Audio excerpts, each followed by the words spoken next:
명태균 씨 휴대폰을 보면 그런 자료들이 다 나와 있겠네요. 네, 나와 있을 겁니다. 네, 총장님, 이 부분 똑똑하게 똑바로 수사하셔야 됩니다. 수사는 다 법과 원칙대로 하고 있습니다. 네. 예. 방금 들은 얘기 똑바로 수사하셔야 됩니다. 네, 자, 국민의힘 책임당원이라고 하셨는데 몇 년 정도 책임당원이셨어요? 지금 한 2년 정도 2년 됐습니다. 정도 되셨고요. 네.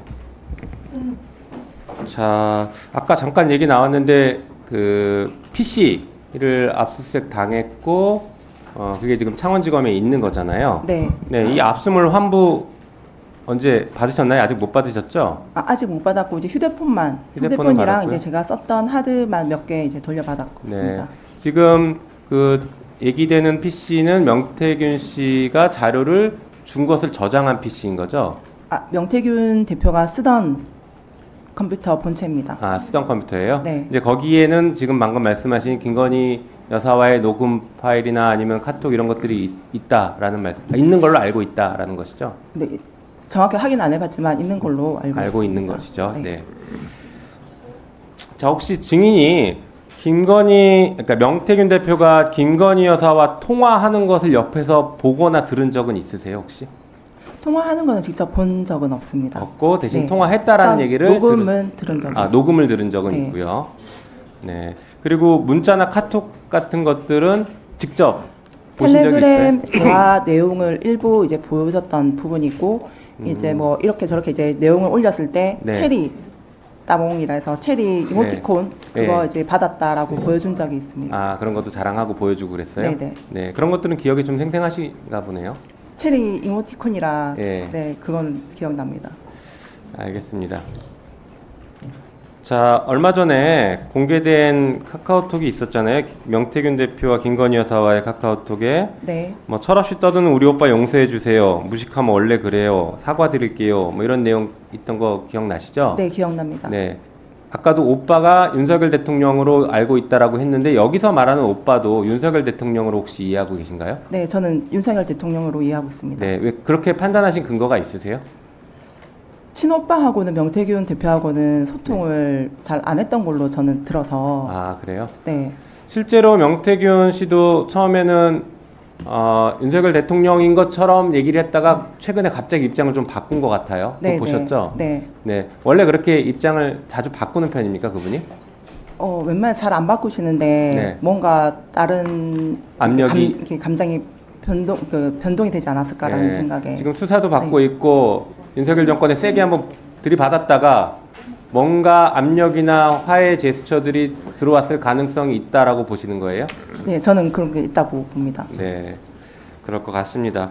자, 미공개 여론조사들에 대해서도 녹음 파일이 나왔어요. 네. 기억하시죠? 네. 그 미공개 여론조사는 대통령에게 직접 보고가 된 것으로 알고 있나요? 네 저는 윤 대통령에게 그때 당시 당시 후보에게 후보죠? 직접 보고된 걸로 알고 있습니다. 네, 당시 선거 기간에 네. 보고된 것으로 알고 있죠? 네네. 네, 그거는 명태균 씨에게 들었어요? 네 명태균 씨가 저한테 이제 녹취에도 들어보면 네. 윤석열 총장한테 후보한테 네. 보고해야 된다 궁금해하니까 빨리 자료 만들어 달라 네. 하기 때문에 저는 윤석열 대통령 저 후보한테 보고가 됐다라고 생각하고 있습니다. 당시 그러니까 명태균 씨가 윤석열 후보에게 어떤 방식으로 보고한 것으로 알고 있어요? 실물로도 가지고 갔었고 네. 그 나중에는 카톡으로 제가 보고서를 드리면 네. 전달을 해서 카톡을 전달하는 방식으로. 네네네. 네, 그러면 명태균 씨 휴대폰을 보면 그런 자료들이 다 나와 있겠네요. 네 나와 있을 겁니다. 네, 총장님, 이 부분 똑똑하게 똑바로 수사하셔야 됩니다. 수사는 다 법과 원칙대로 하고 있습니다. 네. 예. 방금 들은 얘기 똑바로 수사하셔야 됩니다. 네. 네, 또 더 말씀하실 거 있으세요? 제가 제 카톡이 2023년도 5월 달에 계정을 제가 삭제를 했었어요. 이제 사표 내고 이제 더 이상 그 김영삼 국회의원실에서 네. 일을 하기 싫어서 네. 삭제를 했는데 혹시 이 계정을 살릴 수 있는 방법이 있을지 혹시 그거 살리면 제 안에 내용들이 너무 많아서 그러게요. 그거는 증거로 더 저도 쓸 수가 있을 정확히 것 모르겠는데 같아서. 네. 방법을 우리 뒤에 계신 변호사님이랑 한번 상의를 해보십시오. 제가 그것까지는 정확히 모르겠습니다. 자, 그리고 그때 미공개 여론조사가 사실 여론 조작들이 있었잖아요. 네. 그렇죠. 네. 그러면 윤석열 대통령한테 보고될 때, 후보에게 보고될 때 그 여론조사가 조작된 조사였다라는 것을 얘기하면서 보고한 것으로 알고 있나요? 아니요. 조작했다라는 내용으로는 보고를 한 적이 없고 네. 저한테 이제 지시를 할 때 일부적으로 이제 이거 데이터를 조금 손을 대라, 네. 조작을 해라라는 지시는 있었습니다. 했고 그러면 실제 윤석열 대통령한테 보고할 때는 조작했다고 보고했는지 아니면 그냥 보고했는지까지 정확히 모르시는 모릅니다. 거죠? 네. 네. 자 그리고 이거 하나 더 질문 드릴게요. 명태균 씨가 거래한 후보자 혹은 의원들이 25명 정도 있다고 하는데 이분들 명단 혹시 알고 계십니까? 공개할 수 있습니까? 나중에 제가 따로 제출하겠습니다. 제출하시겠습니까? 우리 네. 법사위에 제출해 주시겠습니까? 네, 네, 혹시 오늘 중으로 제출 가능하십니까? 네, 네, 알겠습니다. 제출하겠습니다. 예, 감사합니다. 그러면 꼭 제출해 주십시오. 네. 네. 그리고 미공표된 여론조사가 26차례 정도 얘기 나왔는데 그거보다 혹시 더 23차례. 네, 혹시 더 많이 있는 게 있나요? 지금 언론에 알려진 것보다 더 많은 여론조사가 혹시 있었나요? 대선 조사 말씀하십니까? 네, 네. 대선 조사는 더 많이는 없습니다. 지금 언론에 알려진 정도가 다인 네, 것 공표 같아요. 조사하고 네. 그 자체 조사해서 총 81회 네. 조사 진행이 됐습니다. 알겠습니다. 혹시 그 여론조사 결과는 김영선 전 의원에게도 보고하셨나요? 아니, 보고한 적 없습니다. 그래요? 그러면 당의 다른 당직자나 다른 기관에 보고하거나 전달한 적은 없습니다. 오로지 지금 명태균 명태균 대표를 통해서만 네네. 전달이 되고 보고가 됐다. 네네. 그러면 그 보고서를 받고 윤석열 당시 후보가 명태균 대표에게 뭐 잘했다, 뭐 잘못했다, 뭐 이런 칭찬이라든가 격려의 말을 해줬다는 거 들은 건 혹시 있으세요? 흡족해 한다라는 말씀은 한번 한 적이 있고 뭐 그에 대해서 뭐 이렇다 저렇다 얘기는 따로 후보가 들은 적은 흡족해한다 없습니다. 보고 받고서 혹시 그 보고가 김건희 여사 당시 대통령 후보의 배우자에게도 전달됐다라는 건 들은 적이 있으신가요? 그건까지는 그건 정확히 들은 적 모르시고요. 없습니다. 네, 알겠습니다. 앞으로도 계속 용기 내서 말씀 주시고요. 그 하승수 변호사님 잠깐 나오시겠습니까? 네, 그 특활비 문제가 계속 되고 있는데요. 잠깐 자료 한번 보시죠. 자, 아까도 뭐 마약 수사 얘기가 잠깐 나왔는데 마약 수사와 관련된 특활비는 2024년 기준으로 2억 4,800이고 2023년 기준으로 2억 7,500입니다. 그런데 특활비를 이 마약 수사와 관련해서 쓰지 않고 다른 곳에 썼거나 아니면 쓴 것에 대한 결산을 이 마약 수사 얼마 썼다고 결산하지 않는다라고 하면 법 위반 아닙니까?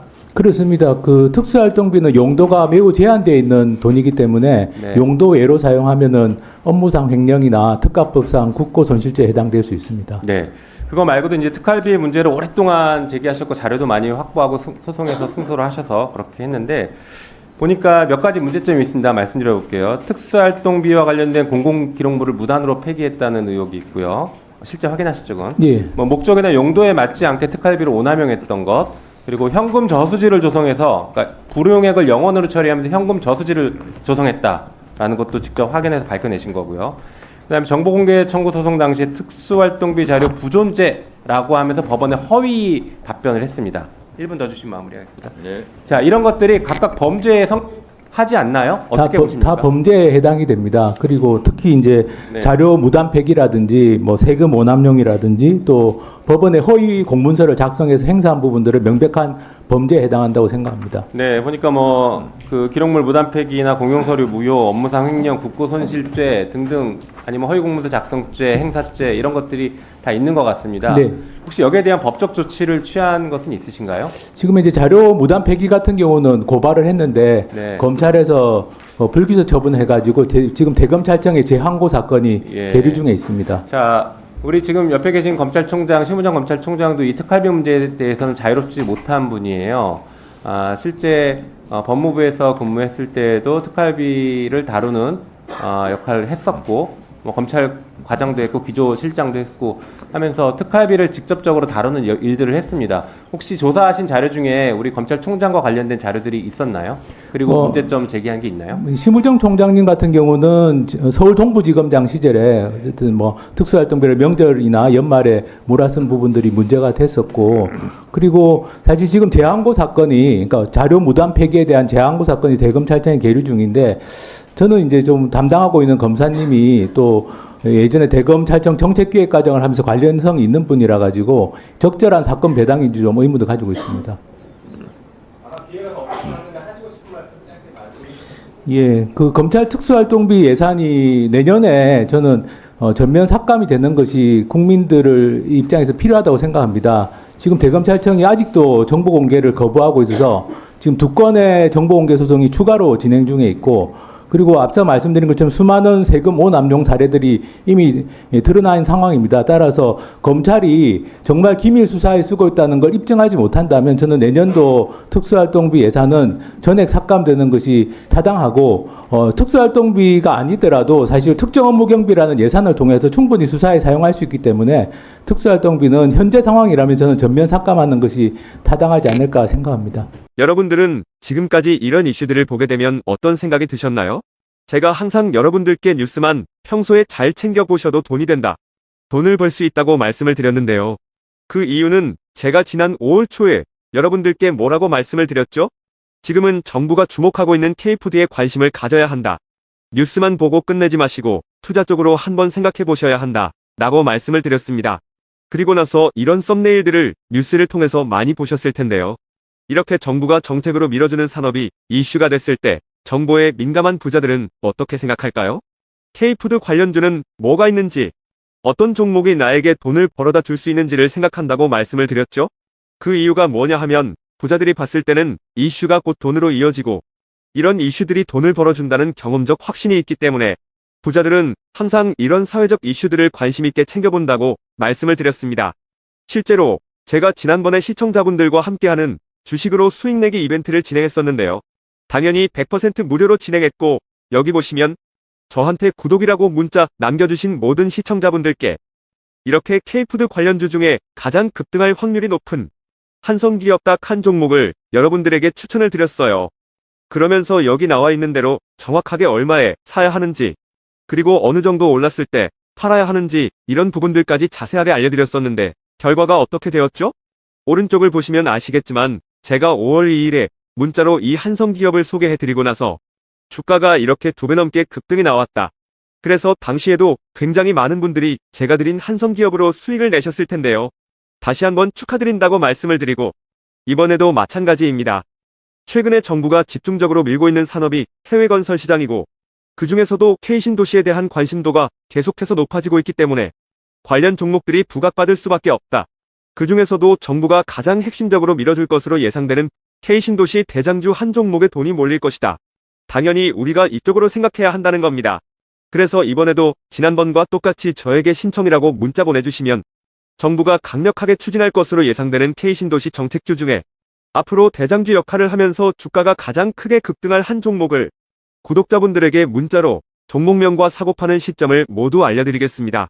그래서 여러분들이 주식으로 돈 버는 연습을 한번 해보시라 이렇게 말씀을 드리고, 지금 이 영상을 보시는 시청자분들 중에 나도 이번 종목이 궁금하다 하시는 분들은 누구나 상관없이, 그리고 어느 시간대나 상관없이 부담없이 이렇게 상단에 제 번호를 항상 남겨놓고 있습니다. 제 번호 010-4406-8870번으로 저에게 지난번처럼 신청이라고 문자 보내주시면 제가 이번에도 똑같이 무료 추천 급등주 문자를 보내드리겠습니다. 이해되시죠? 그래서 제 번호 010-4406-8870번으로 신청이라고 문자 보내주시면 여러분들이 직접 이슈를 통해서 돈 버는 연습을 해보실 수가 있는 거고, 제가 돈을 받는 것도 아니고 투자를 대신해드리는 것도 아니기 때문에 부담없이 신청해주시면 되는 겁니다. 그리고 수익이 나면 저는 다른 것은 바라지 않습니다. 제 채널에 구독, 좋아요 한 번씩만 눌러주시면 감사하겠습니다.